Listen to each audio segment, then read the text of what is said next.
Colourful content ವೀಕ್ಷಕರಿಗೆ ಇವತ್ತಿನ cosmic energy healing ಕಾರ್ಯಕ್ರಮಕ್ಕೆ ಸ್ವಾಗತವನ್ನು ಕೊಡ್ತಾ ಇದ್ದೀನಿ. ಕಾಸ್ಮಿಕ್ ಎನರ್ಜಿ ಹೀಲಿಂಗ್ ಅಂದರೆ ಏನು ಅಂತ ನಿಮಗೆ ಕೆಲವೊಂದು ಎಪಿಸೋಡ್ಗಳಲ್ಲಿ ಹೇಳ್ತಾ ಬರ್ತಾ ಇದ್ದೀನಿ. ಇವತ್ತು ಯೂಟ್ಯೂಬ್ ವೀಕ್ಷಣೆಯಿಂದ ಮಕ್ಕಳಿಗೆ ಕೀಳರಿಮೆ ಉಂಟಾಗ್ತಾ ಇದೆ, ಅದರ ಬಗ್ಗೆ ನಾವು ಮಾತಾಡೋಣ. ಕಾರಣ ಹೇಗೆ ನಾವು ಪ್ರಪಂಚದ ಉಗಮವನ್ನು ನೋಡ್ತಾ ಇದ್ದೀವಿ. ಹಿಂದೆ ಒಂದು ಗುಹಾಂತರ ಯುಗ ಇತ್ತು. ಗುಹಾಂತರ ಯುಗದಿಂದ ಇವತ್ತಿನವರೆಗೆ ಮಾನವನ ಬೆಳವಣಿಗೆ ಆಗ್ತಾ ಎಲ್ಲ ಆಯಾಮಗಳಲ್ಲೂ ಕೂಡ ಮನುಷ್ಯ ಮುಂದುವರಿತಾ ಇದ್ದಾನೆ.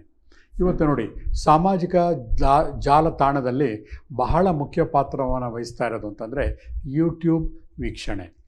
ಗೊತ್ತಿದೆ ನಿಮ್ಮೆಲ್ಲರಿಗೂ ಕೂಡ. ಬರೀ ಟಿ ವಿ ಇತ್ತು ಒಂದು ಕಾಲದಲ್ಲಿ, ಪ್ರಾತ್ಯಕ್ಷಿತೆಗಳನ್ನು ನೋಡ್ತಾ ಇದ್ವು, ಆ ಸಿ ಡಿಗಳನ್ನು ನೋಡ್ತಾ ಇದ್ವು. ಆದರೆ ಅದೆಲ್ಲವನ್ನು ಮೀರಿಸಿ ಈಗ ಯೂಟ್ಯೂಬು ತನ್ನ ಪರಾಕ್ರಮವನ್ನು ಎಲ್ಲ ಹಾದಿಗಳಲ್ಲೂ ಕೂಡ ವಿಸ್ತರಿಸಿಕೊಂಡು ಹೋಗ್ತಾ ಇದೆ. ಸ್ನೇಹಿತರೆ, ಏನದು ಯೂಟ್ಯೂಬು? ಈಗ ಏನಾಗ್ತಾ ಇದೆ, ಯಾರು ಕೇಳಲಿ, ಅಯ್ಯೋ ನನ್ನ ಮಗು ಯೂಟ್ಯೂಬ್ ನೋಡ್ತಾ ಇದ್ದಾನೆ, ನನ್ನ ಮಗ ಬರೀ 24 ಗಂಟೆ ಅದನ್ನು ನೋಡಿ ಹಾಳಾಗ್ತಾ ಇದ್ದಾನೆ. ಪ್ರತಿಯೊಬ್ಬರ ಬಾಯಲ್ಲೂ ಕೂಡ ಇದೇ ಮಾತು ಬರ್ತಾ ಇದೆ. ಆದರೆ ನಾನು ಇತ್ತೀಚೆಗೆ ಜಪಾನ್ಗೆ ಹೋಗಿದ್ದಾಗ ಅಲ್ಲಿಯ ಒಂದು ಪರಿಸ್ಥಿತಿಯನ್ನು ನೋಡಿದಾಗ ನನಗೆ ಆಶ್ಚರ್ಯ ಆಯಿತು. ಯಾಕೆ ನಮ್ಮ ಇಂಡಿಯಾದಲ್ಲಿ ಈ ಥರ ಜನ ಹೇಳ್ತಾ ಇದ್ದಾರೆ? ಅಲ್ಲಿ ನೋಡಿ, ಪ್ರತಿಯೊಬ್ಬರು ಕೂಡ ಯಾವುದೇ ಒಂದು ಏರೋ ಫ್ಲೈಟ್ ಲಾಂಜಲ್ಲಿರ್ಬೋದು ಅಥವಾ ಬಸ್ ಶೆಲ್ಟರ್ಗಳಿರ್ಬೋದು, ಪ್ರತಿಯೊಬ್ಬರು ಕೂಡ ವಿಡಿಯೋ ನೋಡ್ತಾ ಇರ್ತಾರೆ ಅಥವಾ ಮೊಬೈಲ್ ಇಟ್ಕೊಂಡೇ ಇರ್ತಾರೆ ಅಲ್ಲೂ ಕೂಡ. ಆದರೆ ಅವರ ದೇಶದ ಒಂದು ಪ್ರೊಡಕ್ಟಿವಿಟಿಗೆ ತುಂಬ ಕಾಂಟ್ರಿಬ್ಯೂಷನ್ ಕೊಡ್ತಾ ಇದ್ದಾರೆ ಜಪಾನ್ನಲ್ಲಿ. ಅದನ್ನು ನೋಡಿದಾಗ ನಮ್ಮ ಭಾರತದಲ್ಲಿ ಅನ್ನಿಸ್ತಾ ಇದೆ, ಎಲ್ಲೋ ಒಂದು ಕಡೆ ನಾವು ತಪ್ಪು ಕಲ್ಪನೆಗಳನ್ನು ಮಾಡ್ತಾ ಇದ್ದೀವೋ ಏನೋ ಅಂತಂದ್ಬಿಟ್ಟು.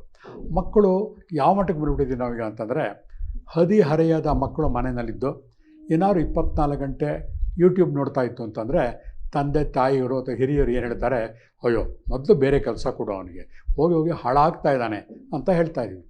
ಹೌದು, ಒಂದು ಕಡೆ ನಮಗೂ ಹಾಗೆ ಅನಿಸುತ್ತೆ.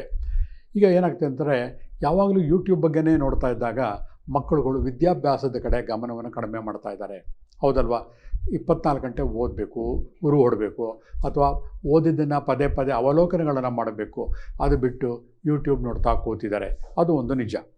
ಆಮೇಲೆ ಸಾಂಸ್ಕೃತಿಕ ಹಾನಿ.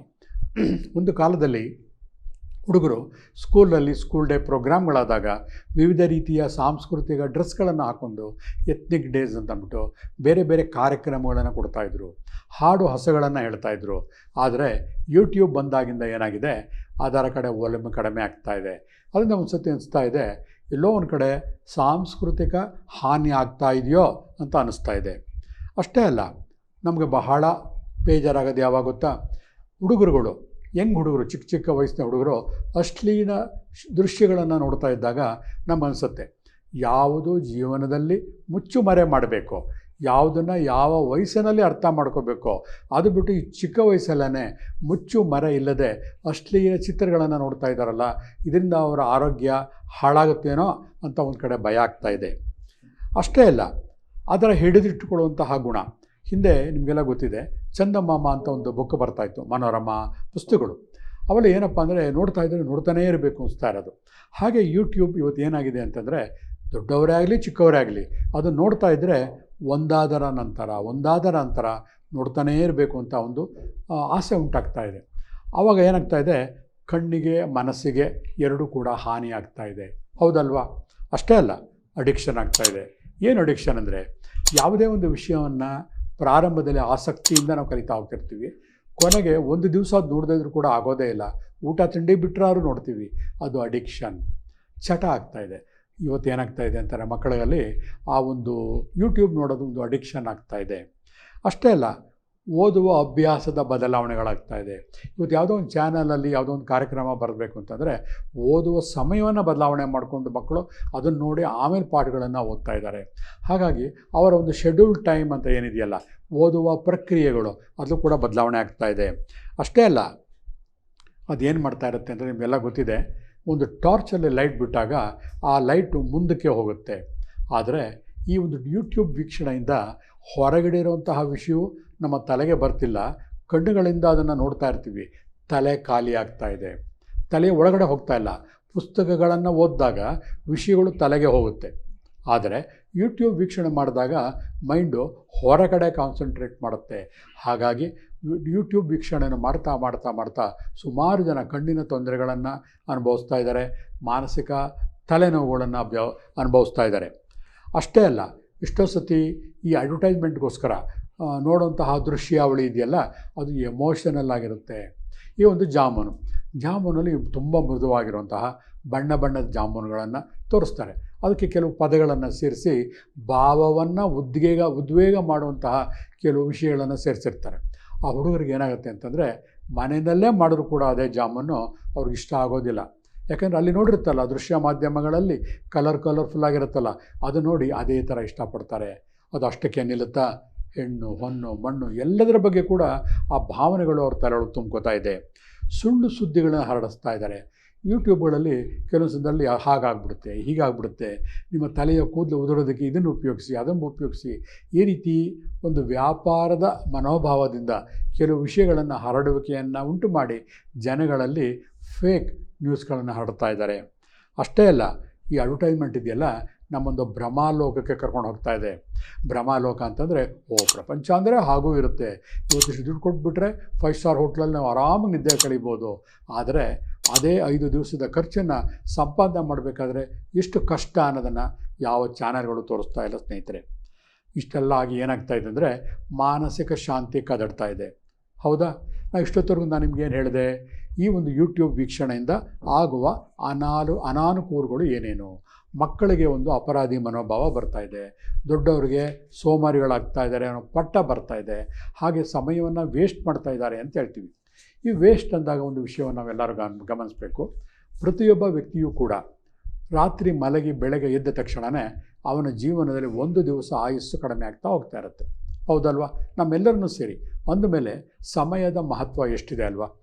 ಸಮಯದ ಮಹತ್ವ ಅಷ್ಟಿದ್ರೂ ಕೂಡ ಯೂಟ್ಯೂಬ್ ನೋಡ್ಕೊಂಡು ಸಮಯವನ್ನು ವೇಸ್ಟ್ ಮಾಡಿದಾಗ ನಮ್ಗೇನು ಅನಿಸುತ್ತೆ ಅಂದರೆ, ಅಯ್ಯೋ, ಜೀವನದ ಅತ್ಯಮೂಲ್ಯ ಸಮಯಗಳನ್ನು ಕಳೀತಾ ಇದ್ದಾರಲ್ಲಪ್ಪ ಇವರು, ಇಷ್ಟು ಚೆನ್ನಾಗಿ ಬೇರೆ ಕೆಲಸ ಮಾಡ್ಬೋದಾಗಿತ್ತಲ್ವ ಅಂತ ಹೇಳ್ತೀವಿ.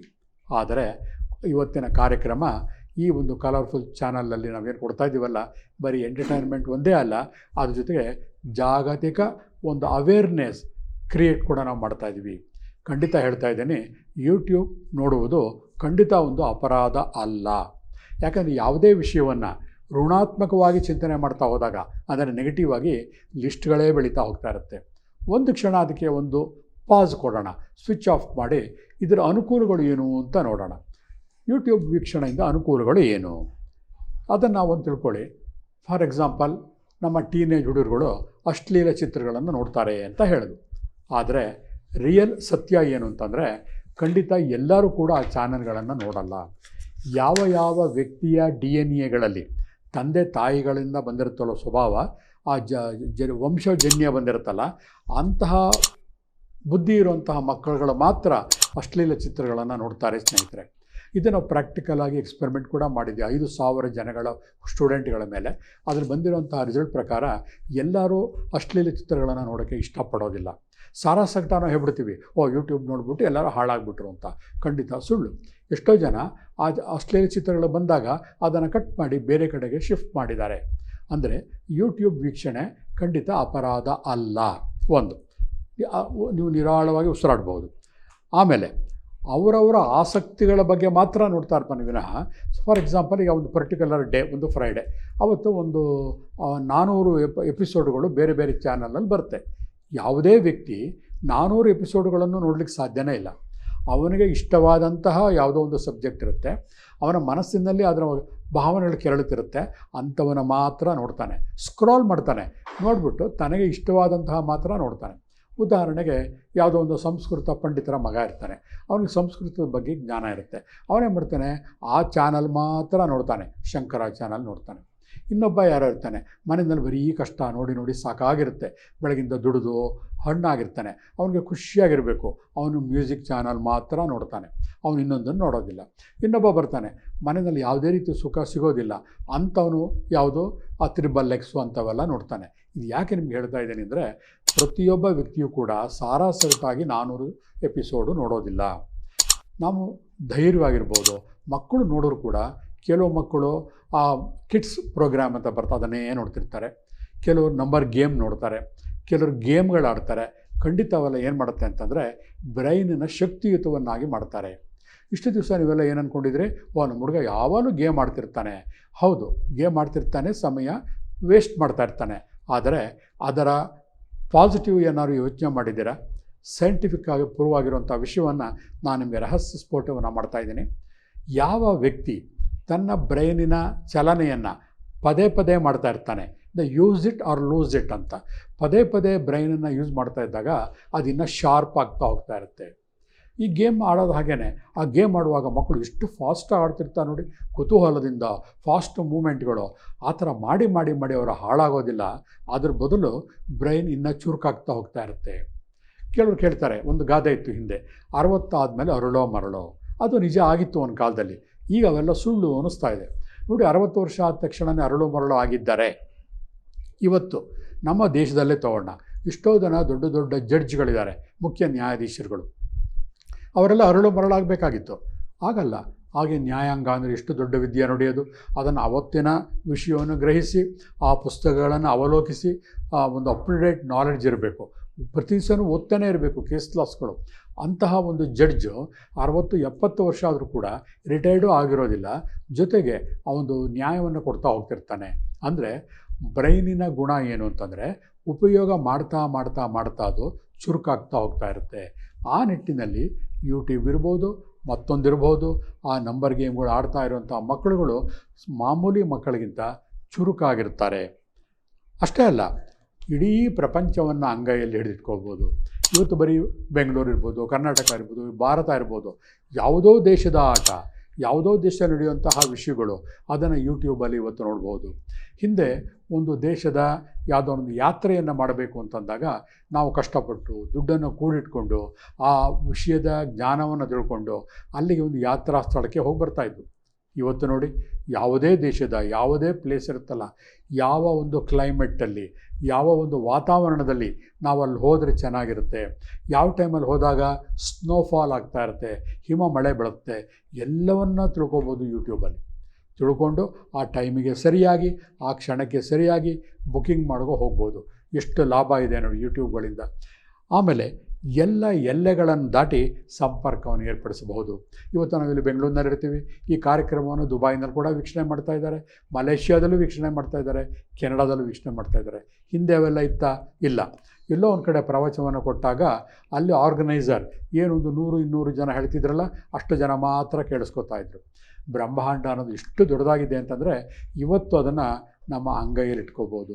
ಕೇವಲ 2 ಇಂಚು 3 ಇಂಚು ಇರುವಂತಹ ಮೊಬೈಲಲ್ಲಿ ನಾವು ಮಾತಾಡ್ತಿರೋದು, ನಮ್ಮ ರೆಕಾರ್ಡಿಂಗ್ ಇರ್ಬೋದು, ವಿಡಿಯೋ ಇರ್ಬೋದು, ಪ್ರಪಂಚದ ದೇಶದ ಎಲ್ಲೆಗಳನ್ನು ದಾಟಿ ಯಾವುದೇ ಜಾತಿ ಮತ ಭೇದಗಳನ್ನು ಕಡೆಗಣಿಸಿ ರೀಚ್ ಆಗ್ತಾ ಇದೆ. ಅಂದಮೇಲೆ ಯೂಟ್ಯೂಬಿನ ಮಹಿಮೆ ಎಷ್ಟಿದೆ ನೋಡಿ. ಇವತ್ತು ನಾವೊಂದು ಕಾರ್ಯಕ್ರಮವನ್ನು ಕೊಟ್ಟಾಗ ಒಂದು ಹಾಲಿನ ಅಳತೆಯನ್ನು ಲೆಕ್ಕ ಹಾಕ್ತೀವಿ. ಆ ಹಾಲಲ್ಲಿ ಒಂದು 200 ಜನ ಕೂತ್ಕೋಬೋದು, 300 ಜನ ಕೂತ್ಕೋಬೋದು. ಅಂದರೆ ನಾವು ಮಾತಾಡುವುದು, ಹೇಳುವುದು ಅಥವಾ ಪ್ರಾತ್ಯಕ್ಷ ಏನು ತೋರಿಸೋದನ್ನು ಅಷ್ಟು ಜನಕ್ಕೆ ಮಾತ್ರ ಕಾಣಿಸ್ತಾ ಇರುತ್ತೆ. ಅಷ್ಟೇ ಅಲ್ಲ, ಅದರಲ್ಲಿ ಹಿಂದೆ ಕೂತ್ಕೊಂಡವ್ರಿಗೆ ಕೇಳಿಸ್ತಾನೇ ಇಲ್ಲ. ಆದರೆ ಯೂಟ್ಯೂಬ್ ನೋಡಿ ಎಷ್ಟು ಚೆನ್ನಾಗಿದೆ. ಪ್ರತಿಯೊಬ್ಬರು ಕೂಡ ನಮ್ಮ ಮುಂದೆನೇ ಆ ವ್ಯಕ್ತಿ ಇದ್ದಾನೇನೋ ಅಂತ ಅನ್ನೋ ಭಾವನೆಯಿಂದ ನಾವು ಕೇಳ್ಬೋದು. ಇವು ನಾವು ಬೆಂಗಳೂರಿನಲ್ಲಿರುವಂತಹ ಸಪ್ತರ್ಷಿ ಸಮರ್ಪಣೆ ಹೀಲಿಂಗ್ ಸೆಂಟರ್, ಅದರ ಕಾರ್ಯಕ್ರಮಗಳನ್ನು ನಾನು ವೀಕ್ಷಕರಿಗೋಸ್ಕರ ಕಾರ್ಯಕ್ರಮಗಳು ಮಾಡಿದಾಗ 300-400 ಜನ ದೇಶ ವಿದೇಶಗಳಿಂದ ಆ ಕಾರ್ಯಕ್ರಮಗಳು ನೋಡ್ತಾ ಇದ್ದಾರೆ. ಅದು ಹೇಗೆ ಗೊತ್ತಾಗುತ್ತೆ ನಮಗೆ? ಅವ್ರು ನೆಕ್ಸ್ಟು ಕಾಲ್ ಬ್ಯಾಕ್ ಮಾಡಿದಾಗ, ಮೆಸೇಜ್ ಕಳಿಸಿದಾಗ ನಮ್ಗೆ ಆಶ್ಚರ್ಯ ಆಗುತ್ತೆ. ಅಲ್ಲಿದ್ದವರು ನೋಡಿದ್ರ. ಇತ್ತೀಚೆಗೆ ನ್ಯೂಯಾರ್ಕಿಂದ ಯಾವುದೋ ಒಂದು ಫ್ಯಾಮಿಲಿ ಖುಷಿಯಾಗಿ ಬಂದು ಅದಕ್ಕೋಸ್ಕರನೇ ಬಂದು ಇಂಡಿಯಾಗೆ ಬಂದು ಇಲ್ಲಿಂದ ಬಂದು ಟ್ರೀಟ್ಮೆಂಟ್ ತೊಗೊಂಡು ಹೋದರು.